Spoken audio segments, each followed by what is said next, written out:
Bem-vindos ao ABCIP Summit 2022.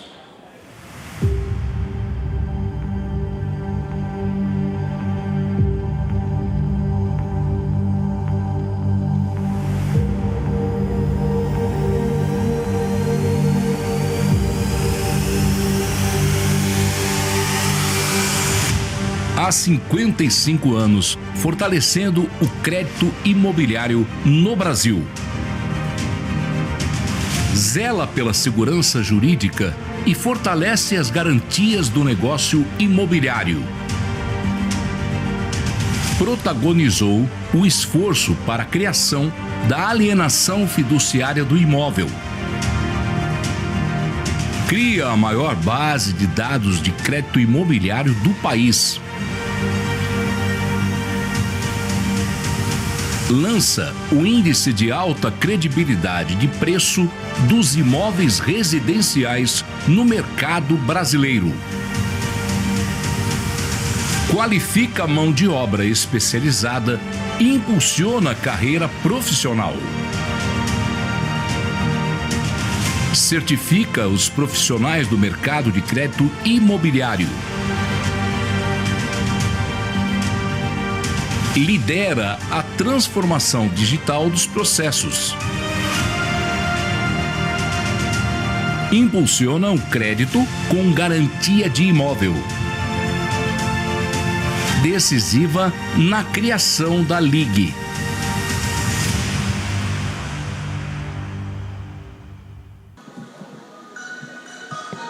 Olá! Bom dia a todos, sejam muito bem-vindos ao ABCIP Summit 2022, os cenários do mercado imobiliário. Eu sou a Joyce Ribeiro e hoje eu tenho a honra de conduzir esse evento, já tão tradicional e tão importante para todo o setor imobiliário. Após 2 anos no formato online, nós estamos muito felizes em voltar a esses encontros presenciais e com segurança. O vídeo que nós acabamos de ver é o retrato constante do esforço e do trabalho da entidade para aprimorar e modernizar o crédito imobiliário no Brasil nos últimos 55 anos. Aliás, este é o mês de aniversário da ABCIP, então estamos num mês de festa durante esse evento. Bom, eu agradeço a presença de todos os participantes que estão aqui prestigiando o nosso evento, as autoridades, os representantes das entidades e das associações, os empresários da construção civil e do setor financeiro, os nossos associados e também a imprensa. E um agradecimento especial aos nossos patrocinadores: B3, Bradesco, Itaú, Santander e Valide, a Companhia Hipotecária Piratini, Creditas e Poupex, e também aos nossos apoiadores, a ABBCIP, a ABBC, a ABCIP Educação, a Abrainc, Ambima, Banco do Brasil, Sebic, Febraban, Fiabce Brasil, Secov São Paulo e Sinduscom São Paulo. Temas relevantes para o crescimento sustentável do mercado imobiliário e as novas tendências estão na agenda desse debate do ABCIP Summit 2022. Nós iniciaremos a programação com a abertura oficial do evento pelo presidente da ABCIP, José Ramos Rocha Neto, e em seguida o economista-chefe do Bradesco, Fernando Honorato Barbosa, trará sua visão sobre a conjuntura econômica nacional e também internacional. Encerrando a sessão de abertura, representando o vice-presidente de Unidade de Infraestrutura para a B3, Marcos Vanderlei, que teve um imprevisto de saúde agora pela manhã, está bem, mas não poderá, infelizmente, estar conosco aqui durante o nosso evento. Nós temos a presença do senhor Felipe Greco, que é superintendente de relacionamento da B3. E ele trará os cenários, as oportunidades no mercado financeiro e a evolução da infraestrutura no setor. Então, vamos lá? Agora, para começar o nosso evento, eu chamo ao palco o presidente da ABCIP, José Ramos Rocha Neto, para nos dar as boas-vindas.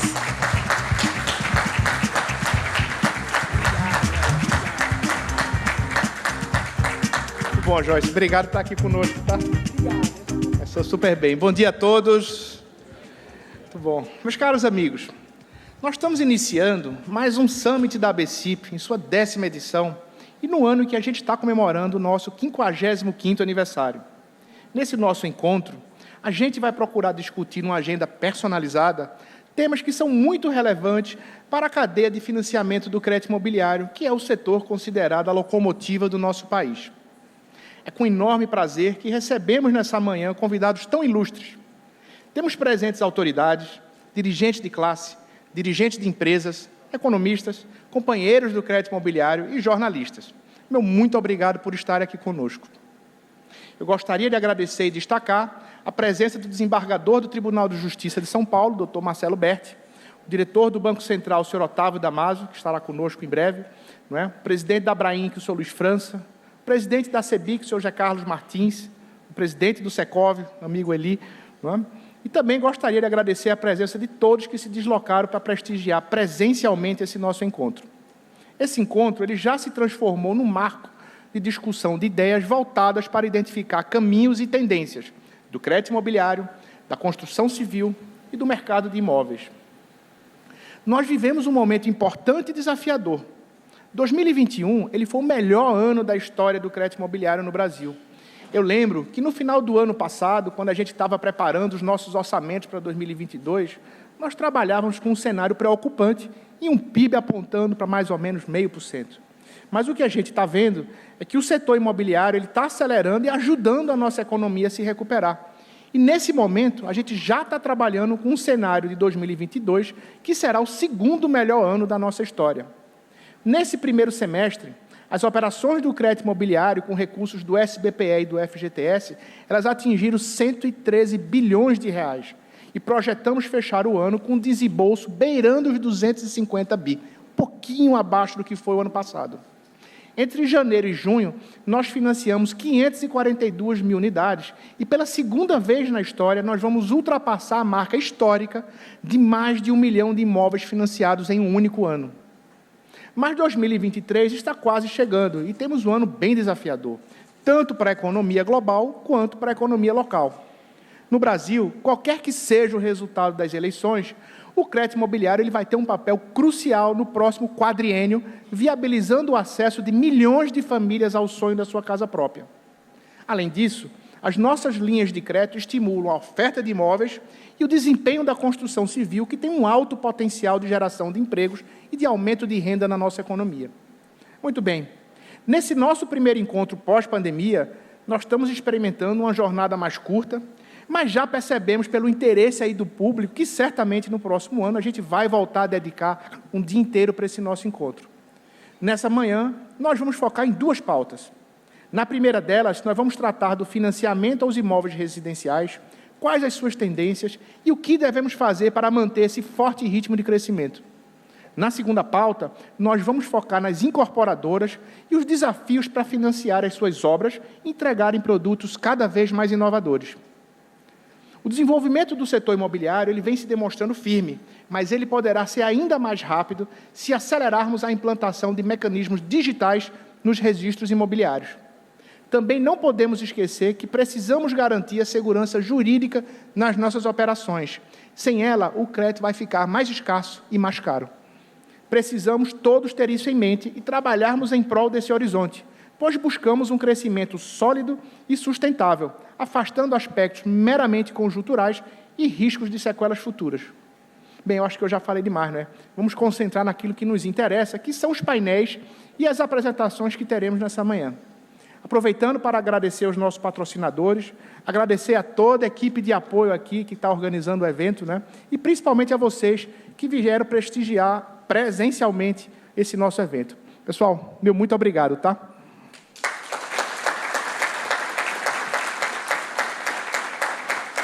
Bem, e agora eu tenho a honra de chamar o ilustre economista-chefe do Bradesco, né? Fernando Honorato. Fernando, por favor, a bola está contigo, tá?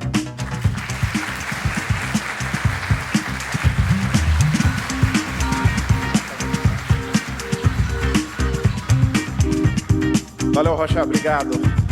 Rocha é um grande amigo, não vale. Ele é parceiro da organização ali, grande amigo, meus amigos do Bradesco aqui também. Pessoal, bom dia, prazer enorme estar aqui com vocês nessa manhã presencialmente. Acho que é meu primeiro evento também presencial, viu, Rocha? Eu fiz vários com clientes, petit comité, né, menores, mas assim, com plateia, assim faz tempo. Isso dá saudades, é muito bom vê-los todos aqui. O último que eu fui fazer, eu contraí Covid, então não pude, acho que o nosso amigo da B3, tomara que não seja, né? Mas a gente tem esse tema ainda para lidar. Mas é muito bom estar aqui com vocês hoje. Eu quero falar um pouco sobre ambiente internacional e sobre Brasil, né? E eu vou tentar inserir, sempre que possível, vocês são os especialistas do setor, então vocês entendem muito mais do que eu do setor imobiliário, mas eu vou, sempre que possível, tentar inserir alguns elementos aqui do setor imobiliário para ilustrar essas discussões que nós temos tido. Tá? Eu começo falando do ambiente global, porque ele é muito relevante para pensar a economia brasileira, para pensar o que vai acontecer nos próximos meses, no pós-eleição, enfim, tem todo um contexto que importa, né? E a economia global vem passando por um momento bastante desafiador, né? São vários os desafios da economia global. E eu acho que o que mais representa o desafio que a gente tem visto é o quadro da inflação. Eu costumo dizer o seguinte, a inflação é como se ela fosse uma febre, né? Ela é um indicador de que algo está desequilibrado nesse organismo. Ela não é propriamente a causa dos problemas, ela é um sintoma de que algo está errado.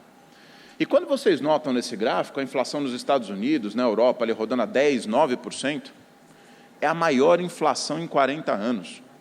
Não é exagero retórico da minha parte, não. Os europeus nunca viram uma inflação tão alta, tirando na Segunda Guerra Mundial. Os americanos, idem. Então, nós temos um quadro de um processo inflacionário relevante que responde a muitos fatores. Responde a um excesso de demanda no mundo, responde a problemas de oferta nos semicondutores, nos containers, na oferta agrícola, e a inflação emergiu como consequência. Mas o diagnóstico hoje é muito preciso. Essa inflação, ela deriva dos excessos que foram cometidos durante a pandemia. Excessos compreensíveis, claro, os governos não sabiam se a pandemia ia ser muito profunda ou não, então eles tiveram medo, despejaram dinheiro. Os Estados Unidos fizeram a maior expansão fiscal em período de paz, por exemplo, né? E a maior expansão monetária que se tem a registro. Então, essa inflação ela é resultado de demanda. E se ela é resultado de demanda, essencialmente, no mundo, né? Aliás, só um mini parêntese, dá para ver que a inflação no Brasil, apesar de muito alta, ela nem chama tanto atenção quando a gente compara com o resto do mundo. Você vê que o Brasil sempre é um exemplo ruim, tá, pessoal? Mas é um alcoólatra de inflação, né? Mas, nesse caso, nem foi tanto um problema nosso, é um problema que é generalizado. Tá? Bom, se é um problema de demanda, os bancos centrais todos precisam responder a essa demanda apertando a taxa de juros. E aqui a gente está vendo um aperto sincronizado na economia global. Todos os países, exceção aqui a China e Japão, estão subindo suas taxas de juros para combater essa inflação. E aqui tem algumas implicações, né? Primeiro, o custo do dinheiro vai ficar mais caro no mundo. O setor imobiliário nos Estados Unidos já começou a sentir bastante, eu não vou ter tempo de falar disso hoje aqui, mas vale a pena vocês gastarem um tempinho olhando isso. Já tem uma desaceleração forte lá, tem aumento de custo de capital, mas tem um ponto para mim que é crítico e tem tudo a ver com o setor de vocês. Durante o período de juros zero, o mundo viu valuations de empresas que não produziam R$1 de lucro, apenas se sustentavam na expectativa de crescimento futuro, viu o valor de mercado dessas empresas explodir. Empresas tradicionais, com balanços sólidos, que entregam imóveis para as famílias, muitas vezes tiveram seu valor de mercado depreciado nesse ambiente. Com os juros altos, as empresas sólidas, elas têm muito mais a entregar valor de mercado. E o setor imobiliário está no coração dessa solidez no mundo todo, né? Só para deixar registrado, tirando a Argentina e a Ucrânia, por razões óbvias, a Ucrânia está em guerra, a Argentina tem um problema macroeconômico grave, o Brasil foi o país que mais subiu a taxa de juros no mundo. Isso tem implicações para o setor e para a moeda também. Tá? O ponto positivo, quer dizer, disso tudo, ainda que traga um certo desconforto, é assim, a economia global vai desacelerar, né? Então, assim, tem um desconforto, o mundo vai crescer menos, a China está numa desaceleração estrutural. Aquele 5 de China que vocês estão vendo ali, eu acho que não vai ser tudo isso, não. A China é capaz de crescer menos do que aquilo no ano que vem, mas nós vamos começar a ver uma desinflação da economia mundial. E aqui eu já entro no próximo capítulo, né? Então, se o mundo vai apertar os juros, a economia global perde força, ela vai estar flertando com o limiar da recessão. O Rocha falou aqui em desafios, né? Aqueles 3% de PIB da economia global são isso. Mas ele começa a ter algumas consequências que também têm muita influência no setor imobiliário. Quais são essas consequências? Quer dizer, tem inúmeras delas, eu escolhi só algumas aqui para tratar. Tá? A primeira delas tem a ver com o preço de commodities, né? grande parte da inflação, como eu disse, teve a ver com demanda. Vocês talvez achem estranho eu falar isso, né? Mas dá um exemplo muito prático. A gente olhou lá para o problema de semicondutores, né? Todo mundo deve ter ouvido falar, né? Faltam semicondutores no mundo, faltam carros porque você não tem semicondutores. Bom, aí o economista é um bicho chato para valer, né? Vai lá olhar, não tem semicondutor, não produz semicondutor. Bom, a produção de semicondutor no mundo está muito acima do pré-pandemia, muito acima. O que aconteceu é que a demanda se deslocou. Nós fomos para casa, todo mundo com seu notebook, né? A demanda por integração virtual foi enorme, e a demanda acelerou. E aí a oferta não deu conta. Bom, se isso é verdade, voltando ao meu ponto de diagnóstico, os bancos centrais estão subindo a taxa de juros, as commodities não podem ficar tão elevadas assim. Olha o nível que elas atingiram. Um pedaço daquilo foi a guerra com a Ucrânia, né? Mas olha o nível que elas atingiram historicamente. Então, a parte que começa a ser positiva desse quadro é que os preços, a pressão gigantesca que vocês viveram nos últimos anos, em termos de custos, isso começa a aliviar. Então, a gente vai ver os IGPMs caindo, nós vamos ver o INCC caindo, nós vamos ver vários indicadores de preços caindo. Se a gente pega, por exemplo, preço de madeira nos Estados Unidos, que é um componente super relevante da indústria de construção lá, ele já ajustou bastante. Tá? E, por fim, quando a gente olha para a oferta propriamente dita, apesar de eu dar bastante destaque aos problemas de demanda, a economia global começou a se ajustar. Olha o indicador de encomenda sobre estoque ali vindo para baixo. Olha os preços pagos nos Estados Unidos vindo para baixo. Olha o indicador de fricção, né, de problemas nas cadeias de suprimento vindo para baixo. Então, a boa notícia de 2023 é que, apesar do juro elevado no mundo, a gente vai ver uma redução da pressão de custos. E como que isso conversa, né, já falei bastante, mas para mostrar os dados, como isso conversa muito com o setor de vocês.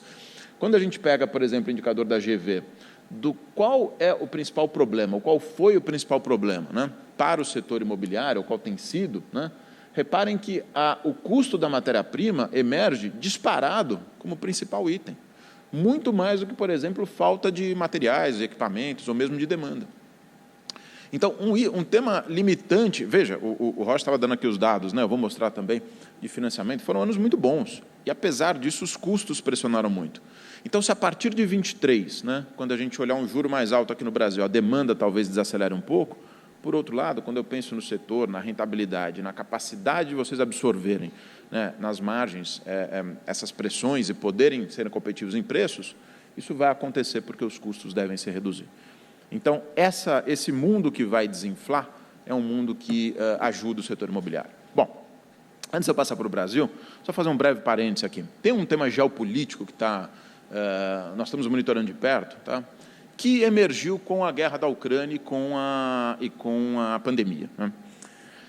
Quando teve a pandemia, vocês vão se lembrar, o mundo acordou um dia e falou assim, quem produz respirador no planeta Terra, né? A gente descobriu que era a China, e basicamente a China só produzia respiradores. Quando vem a guerra, né, quem produz fertilizantes? A Rússia. Quem produz os semicondutores? Taiwan. E Taiwan agora, né, com esse risco de ameaça, acho que não vai escalar, mas de ameaça com os Estados Unidos. Bom, o que surgiu de aprendizado para as empresas na guerra e com a pandemia, né? Até os últimos 30 anos, a globalização, o incentivo todo das empresas era para produzir onde fosse mais barato. Muitas empresas foram para a Ásia, aliás, saíram da China, até foram para o Vietnã produzir. Por quê? Porque era uma lógica de custos. O mundo é globalizado, a Rússia vinha perdendo relevância do ponto de vista geopolítico, e você produzia onde era mais barato, era a tal da globalização. O que a guerra e a pandemia ensinaram para a gente é que você tem que pensar na sobrevivência do seu negócio antes de pensar só nos custos. Ou seja, onde está o seu fornecedor, aonde está a sua cadeia produtiva, né? Para o setor imobiliário, isso não é tão importante assim, porque é um setor que tipicamente se desenvolve localmente, né? Mas, para o Brasil, isso faz diferença. O Brasil está sendo percebido no mundo como o país que pode reunir 3 características que podem nos colocar num ciclo muito grande de investimentos nos próximos anos para essa segurança de suprimentos, de energia e de alimentos. Basicamente, o Brasil não é um país muito militarizado, como é a Ucrânia, como é o leste europeu, como é a Turquia. Nós somos um país em que o ambiente de negócios é familiar ao mundo ocidental, muito mais do que fazer negócio com a Rússia, por exemplo, né? E nós temos condições de entregar alimentos e energia para o mundo em bases ambientalmente sustentáveis. Então, à medida em que a eleição passar, a gente vê um nível de ruído, de tensão menor no ambiente, o Brasil vai ter esse foco dos investidores globais, como um país seguro para fazer essa oferta de suprimento, de resiliência de cadeia produtiva, né? Isso está muito claro para mim, vindo da Europa e Estados Unidos. E aí o setor imobiliário vai estar no coração dessa transformação. Ainda que, de novo, vocês não sejam muito afetados pelos insumos aqui, mas aí o setor imobiliário pode capturar essa transformação que vai vir adiante. Nesse contexto, quer dizer, o Brasil, eu vou falar dos problemas brasileiros daqui a pouquinho, tá? Mas, nesse contexto, o Brasil tem 3 elementos de resiliência que ajudam muito a gente a enfrentar esse cenário internacional e mesmo local. Tá? Primeiro, o país não tem um problema de contas externas. O Brasil hoje tem um déficit externo pequeno, 1% do PIB, tirando os grandes exportadores aqui de petróleo, bens de capital, né? O Brasil não tem um problema de contas externas. E por que eu escolhi isso para mostrar para vocês? Porque no mundo em que as taxas de juros estão subindo, o custo do dinheiro fica mais caro, o custo do capital fica mais caro, a aversão ao risco aumenta contra os emergentes. Se o Fed levar o juro a 4, vai ter mais aversão ao risco, né? Neste mundo, não ter um déficit externo elevado, conta muito a respeito da capacidade do Brasil dizer o seguinte: eu não preciso de financiamento externo, eu, país, né? Não preciso de financiamento externo. O investimento direto cobre com folga nosso déficit. Então, isso ajuda a nos diferenciar, de certa forma, do resto do mundo, de outros países emergentes que têm déficits muito piores. Esse é o primeiro componente de resiliência. E esse componente, ele conversa muito com a taxa de câmbio, né? Quando a gente olha para um país que tem os fundamentos externos alinhados, mais ou menos ajustados, eu consigo olhar para a moeda e tentar entender o que está acontecendo com ela, né? E o real é uma moeda que, por várias métricas, ele está desvalorizado. Quando a gente olha, podia ser o Big Mac lá da The Economist, tá? Eu gosto de olhar aqui do BAS, mas é a mesma coisa, é o mesmo indicador, né? Então, a nossa moeda, ela está aqui uns 10%, 12% mais desvalorizada do que ela deveria estar. Isso responde a quê? Responde a algumas incertezas que tem no cenário. Responde a incerteza política, responde a uma série de temas que ainda fazem parte do nosso dia a dia. Mas se acalma a incerteza política e a gente captura esses fluxos todos, né, de investimentos do mundo, a gente pode ver a moeda apreciar. A gente pode ver o real ter uma performance mais positiva assim. Isso ajuda bastante a pensar os negócios também, a pensar as oportunidades que vão surgir desse processo. O segundo componente de resiliência tem a ver com as empresas. As empresas no Brasil, elas estão com o menor nível de endividamento em muitos anos, né? São as empresas listadas na Bolsa, é verdade, dívida líquida e EBITDA aqui de 1,5, tá certo? O que chama atenção nesse indicador para a gente, né? 2 coisas.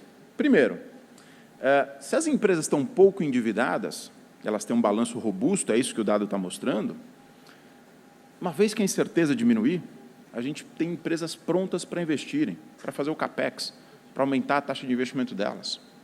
O balanço dessas empresas está muito mais sólido do que estava ali em 2015 e 2016.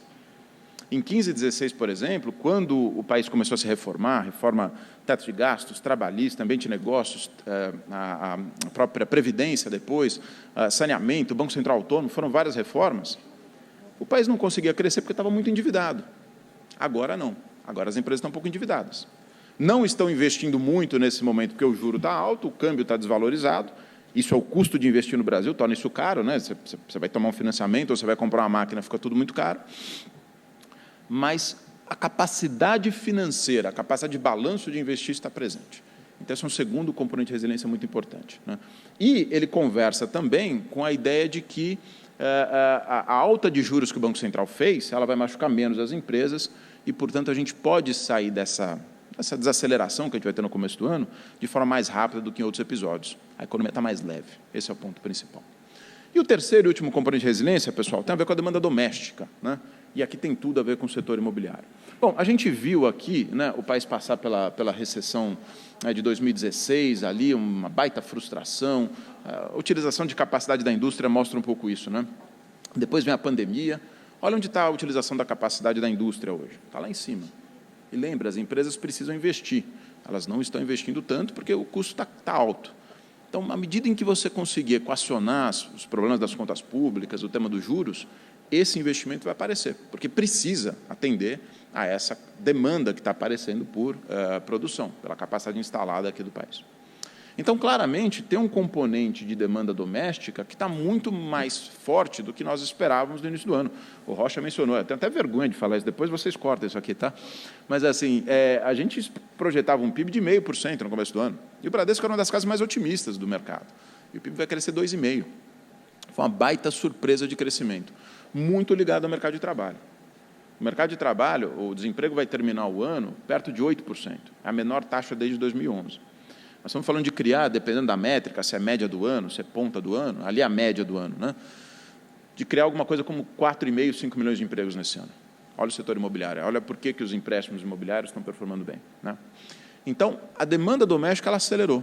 Claro, ela acelerou por conta de estímulos do governo, então houve muitos estímulos nesse período, incluindo os novos agora, que ainda vão fazer efeito, mas ela também acelerou, no caso do mercado de trabalho, por conta da flexibilidade trazida pela reforma trabalhista. Talvez para surpresa de alguns de vocês, essa é a primeira vez, é a velocidade mais rápida com que a gente sai de uma crise, né, com emprego formal, quando a gente compara com outros episódios. Nunca a gente saiu tão rápido com tanta contratação de emprego formal. Então, isso é produto dessas transformações que o país tem passado, né? Como é que a gente enxerga isso, do ponto de vista de um pouco mais de números, né? A massa de renda disponível para consumo, e aí eu incluo todos os salários que as pessoas, né, recebem com o seu trabalho, mais o que o governo transfere em Previdência, Auxílio Brasil, Fundo de Garantia, essa renda disponível vai crescer 6,5% nesse ano e 2,7% no ano que vem. Então, apesar de desacelerar e nós virmos um PIB próximo de 0 em 2023, né, é uma economia que ainda vai gerar algum ganho. E aqui está a força, ou quer dizer, a renda disponível para financiar, inclusive, os nossos imóveis, né? Dá para ver que o nível da renda, que é a soma dessa barrinha toda, ela em 2023 ela volta para o nível pré-pandemia ali de 2019. Então, ainda tem uma recomposição, mas ela vai chegar lá, tá? E como é que a gente enxerga esse setor imobiliário? Os resultados que vocês conhecem. Então, está aqui os financiamentos, né, tanto em unidades quanto em valores, os dados da própria BCIP aqui para prestigiá-los, e é isso. Não devia surpreender muito vocês. Eu sei que... Veja, deixa eu fazer um parênteses aqui, né, para também não parecer estranho.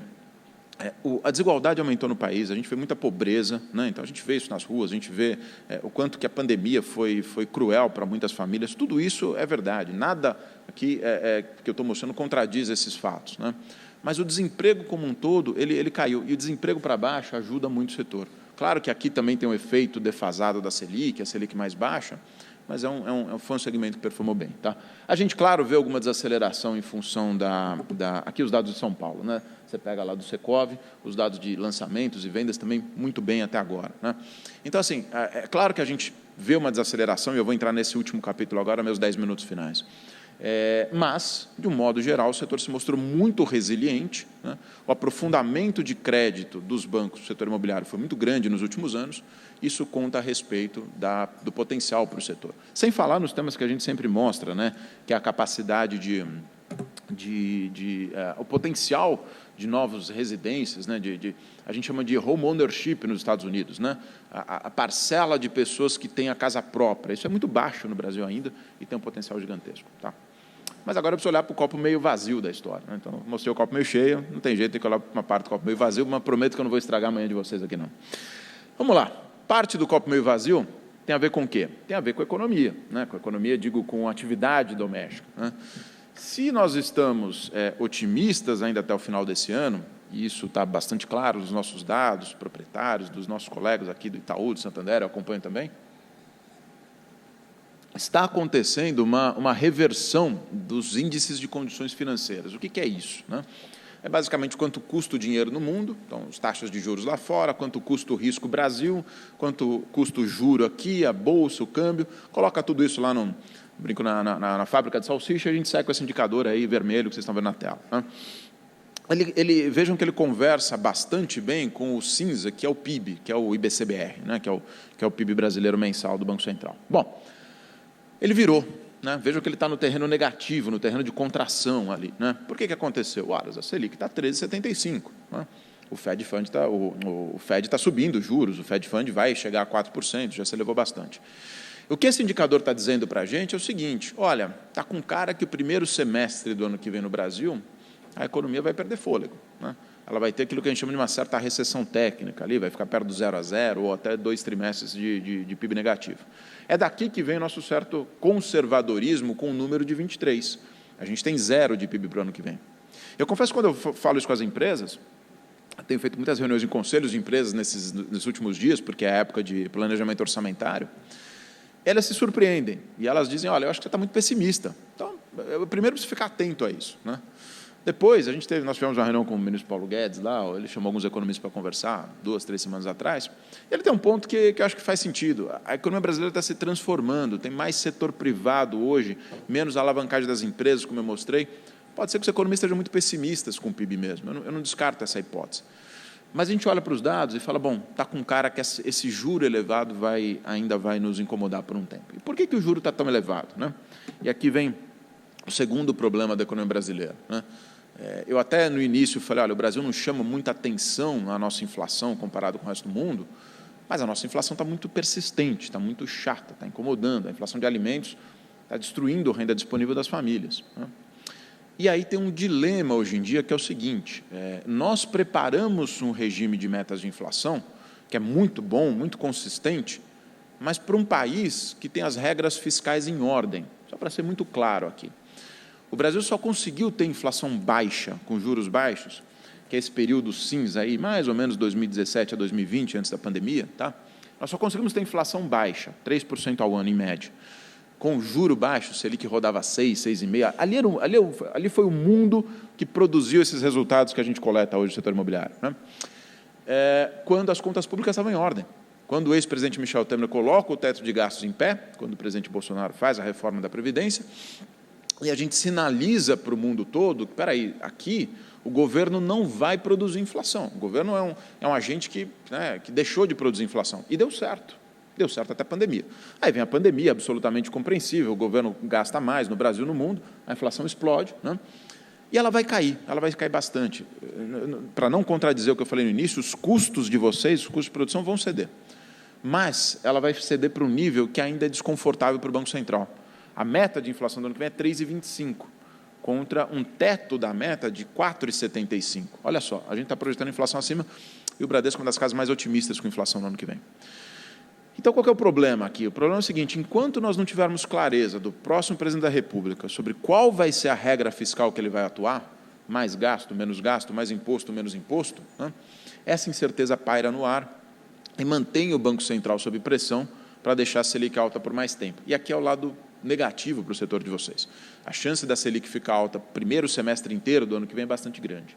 Então, você falando de uma Selic talvez a 13,75, no nosso cenário, pelo menos até junho, só começa a cortar o juro ali em julho, agosto. Então, vai demorar um pouco. E quanto maior for a incerteza, né, ou quanto mais tempo durar as dúvidas, ou durarem as dúvidas sobre o regime fiscal do próximo presidente, mais esse cenário pode se estender. O Banco Central precisa de ajuda. Se ele não tiver ajuda do governo, hoje ele é autônomo, ele tem um mandato para cumprir perante o Congresso, ele vai ter mais dificuldade. Tá? Essa inflação começou, como eu já disse, quer dizer, destruir um pedacinho da renda disponível das famílias, né? Esse endividamento que vocês estão vendo, nada nos assusta aí, porque o Brasil ainda tem, né, um endividamento das famílias muito baixo em comparação ao resto do mundo, em especial no setor imobiliário. Quando a gente compara a América Latina contra o Brasil tem mais ou menos 10, 12 ali de crédito imobiliário, PIB, a América Latina é mais perto de 30, né? Países desenvolvidos 50, 60, enfim. Então, o Brasil está muito longe de ter problemas, mas ela começou a crescer. Isso foi efeito da inflação. Então, a inflação consumiu um pedaço da renda das famílias e a gente está vendo, basicamente, a alta de juros ainda afetar esse indicador. Logo, eu vou mostrar daqui a pouquinho também, a capacidade de pagamento das famílias está um pouco mais comprometida, né? Mas não tem uma contradição no que você está falando, porque, espera aí, tem mais emprego, tem mais renda, é verdade, mas quem estava empregado, né, e, portanto, tinha lá sua renda disponível, foi atingido por uma inflação, em particular de alimentos, muito forte. E aí a renda dele foi contraída. Então, esse consumidor, ele já estava na nossa folha, ele já estava tomando empréstimo imobiliário, né? E tem, claro, novos entrantes que estão dando renda para essa economia, mas que vai levar um tempo até ele se estabilizar. Qual que é, de novo, o copo meio cheio do setor imobiliário, né? Então, o juro vai ficar mais alto, mas quando eu olho para os estoques, né, a gente está falando de níveis de estoques muito ajustados, quando compara, por exemplo, com 15, 16, 17. Lembra que eu mostrei o endividamento das empresas lá, 15, 16, 17? Olha o espelho aqui do setor imobiliário, né? Não era propriamente... As empresas listadas do setor imobiliário estavam lá, Mas um outro jeito de enxergar o endividamento, né, é aqui, estoques elevados, né? Então, o juro alto desta vez, do 13,75, aliás, lá chegou a 14,25 com o Tombini, com o ex-presidente Tombini, ele vai machucar muito menos o setor do que machucou antes. Veja, não estou querendo dizer que vai ser o céu de brigadeiro. Se ele quer 13,75, a vida não vai ser fácil para ninguém do setor imobiliário. Mas o nível de estoque está muito mais ajustado. Então, esse descasamento, né, que custa caro carregar estoque com o mundo de juro alto, ele é muito menor quando a gente pensa neste ciclo agora. Tá? Agora, como eu disse, não tem muito milagre. A renda das famílias está crescendo menos, os preços de imóveis, que, da mesma maneira que eu disse que a inflação é um termômetro, o preço de imóvel é um termômetro, mas que as coisas estão indo bem no setor, né? Os preços de imóveis subiram, então o índice de affordability, ou de capacidade de pagamento das famílias, perdeu o fôlego, né? Ainda está em patamares bem elevados, nada se compara ali com 14, 15, 16, mas ele perdeu um pouco de tração. Então, essa é a parte do copo meio vazio, não tem como não tratar desse tema com vocês, tá? Faltam mais 3 minutinhos e eu encerro nesses 3, 4 minutinhos, eu encerro nesse ponto. 2 últimos desafios do Brasil. Crescer. Eu sei que meus amigos economistas, nós adoramos falar de contas públicas, eu vou terminar falando de contas públicas, mas esse país precisa desesperadamente crescer. Precisa reduzir desigualdade, precisa diminuir o desemprego, precisa diminuir a pobreza, né? E a gente só vai crescer para valer se tiver uma agenda organizada, uma agenda de país organizado, uma coalizão política forte. Isso pode acontecer com o próximo presidente. Aliás, o Rocha falou em nome da BCIP, eu posso falar daquilo que a gente vê no cenário entre os economistas, né? No fim do dia, eu acho que uma vez que os adversários, os 2 principais candidatos hoje, né, os principais adversários políticos, uma vez que essa página é virada, o incentivo é fazer a coisa certa. Eles não têm um país para tocar dia 1º de janeiro. Vai ficar o quê? Brigando com o ex-adversário? Até pode, mas vai ganhar o quê com isso? Então, eu acho que a gente vai ter uma política organizada, mas precisamos ver isso acontecer. A gente precisa de uma política organizada porque a renda do país não cresce há 10 anos, a renda per capita está parada. A China é mais rica do que o Brasil hoje. Eu quase não acredito em falar isso, porque nada contra os chineses, pelo amor de Deus. Mas, quando eu comecei a faculdade, o Brasil era 10 vezes mais rico que a China, em termos per capita, né? E a China nos ultrapassou. Então, nós precisamos crescer desesperadamente. E tudo isso se mistura com o tema das contas públicas, porque se o juro fica alto mais tempo, e nós temos incerteza de quais vão ser as regras fiscais, e o país não está crescendo muito, né, a gente vai lá e faz conta da dívida pública e ela não estabiliza nos principais cenários, mesmo com teto de gastos. Então, isso gera uma incerteza a respeito de qual é a dinâmica futura. Eu acho que não vai ser nenhuma dessas linhas, acho que vai ser melhor do que isso. Mas eu preciso conhecer, como eu falei, as regras de impostos e de gastos para poder traçar essa dinâmica. Isso a gente só vai saber, não me parece que seja uma eleição que vai se definir pelo nome, é uma eleição que vai se definir pela agenda, né? Então, a gente só vai ter essa resposta provavelmente no 1º semestre do ano que vem. Qual que é o problema disso? E é um problema grave para o setor imobiliário, né? Eu falei aqui muito de Selic, né? Mas vocês carregam real estate, vocês carregam, não é por outra razão que chama real estate, né? Vocês carregam o setor real da economia brasileira, né? Vocês têm uma base de capital gigantesca, né? E aí o juro real longo a 6% é um juro que não funciona muito para o Brasil. Funciona aquele Brasil de 3, ó. O juro de 6 não funciona, mas ele está lá por conta dessas incertezas. Então, pessoal, eu diria o seguinte, de novo, entre mortos e feridos, copo meio cheio, meio vazio, nós temos desafios importantes. O próximo presidente tem que rapidamente sinalizar qual é a sua política de crescimento, qual é a sua política de contas públicas. Eu acho que isso vai acontecer, genuinamente acredito nisso, acho que os incentivos estão todos lá, e aí a gente pode se apropriar daquele bônus do mundo, né? Trazer para a gente os investimentos para o país, para o Brasil ser esse supridor de energia, de alimentos que a gente pode ser, e o setor imobiliário, quando eu olho 5, 10 anos à frente, para mim, é o grande ator dessa discussão. O ator em infraestrutura, o ator no residencial, tem muita coisa para andar aqui. Então, eu quero terminar no tom mais positivo, tem nossas projeções, depois vocês nunca cobrem o economista por elas, porque elas vão estar erradas, né? Mas fiquem à disposição, interajam comigo lá no LinkedIn, Economia em Dia, um grande prazer estar de novo com vocês aqui, tá bom? Abraço, pessoal, valeu, e eu chamo a Joyce de volta aqui. Valeu!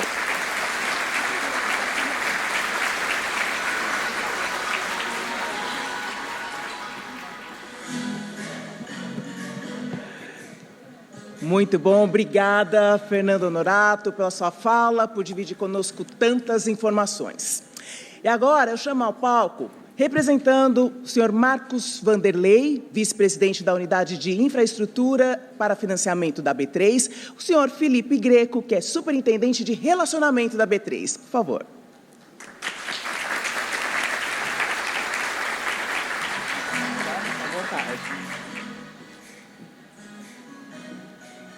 Bom dia, pessoal. 3 grandes desafios aqui, né? Falar depois do Rocha, do Fernando e substituir meu chefe aqui, né? Bom, obrigado aí pela oportunidade. Bom dia a todos e a todas. É uma honra para a B3, mais uma vez, aceitar o convite da BCIP Summit 22. Esse ano trata para o centro da discussão da situação do futuro de crédito imobiliário e as condições das incorporadoras e o consumo de imóveis e os consumidores de imóveis. Se hoje pudermos nos reunir para discutir novos cenários e o que esperar de inovação para o crescimento do setor nos próximos anos, é porque passamos por o que podemos considerar o período mais desafiador dos nossos tempos. E conseguimos resistir com muito trabalho e resiliência a tudo isso. Eu queria começar falando sobre o cenários e oportunidades do mercado financeiro e como isso está diretamente conectado à evolução do setor. Falar de inovação é falar de oportunidades. Mas, como todos aqui sabemos, inovação não é o tema novo. Inovação é um processo evolutivo e que vem, como todo no mundo, numa aceleração mais intensa. E é assim que nós desafiamos constantemente. E é assim que entendemos que esse movimento está difundido entre nossos clientes e parceiros. Como infraestrutura de mercado, temos como atividade principal oferecer um meio seguro e eficiente para que empresas de diferentes setores, tamanhos, estejam inseridas na retomada do crescimento do nosso país. É aqui que participamos de discursos inovadores, discussões inovadoras, buscando benchmarks no mundo todo, que gerem novas oportunidades e que façam o mercado brasileiro evoluir. Nossa estratégia de desenvolvimento busca equilibrar lançamentos em 3 pilares: melhorias de serviços existentes, novos produtos e serviços dentro do nosso negócio core e diversificar. Não apenas produtos, mas também mercados de atuação da B3 para segmentos adjacentes ao core, possibilitando não apenas novos negócios em infraestrutura de mercado, como também responder com agilidade e eficiência a eventuais demandas de um mercado cada vez mais disruptivo. Entendemos, por exemplo, a crescente importância de dados e analytics em todos os mercados. Assim, já afirmamos novas parcerias que trazem outros insumos, experiências e tecnologias. Isso porque enxergamos que a inovação precisa estar abarcada na estratégia das companhias para a evolução e perenidade dos negócios. Do outro lado, com novas tecnologias e soluções surgindo, as empresas também têm buscado entender, se adaptar a esse novo cenário, com o uso de dados para ajudá-las na aceleração dos negócios, na construção de parcerias e entrega de novos produtos e serviços aos clientes. Falando um pouco mais do setor, segundo dados da Abrainc, no acumulado dos últimos 12 meses, até maio de 22, mais de 150 mil imóveis foram lançados e mais de 140 mil unidades vendidas. Nesse mesmo período, segundo dados da BCIP, mais de 43 bilhões foram destinados ao financiamento e à construção civil e 154 bilhões destinados ao financiamento para aquisição, representando 532 mil unidades financiadas. Esses indicadores mostram que, apesar dos desafios, há também oportunidades à mesa.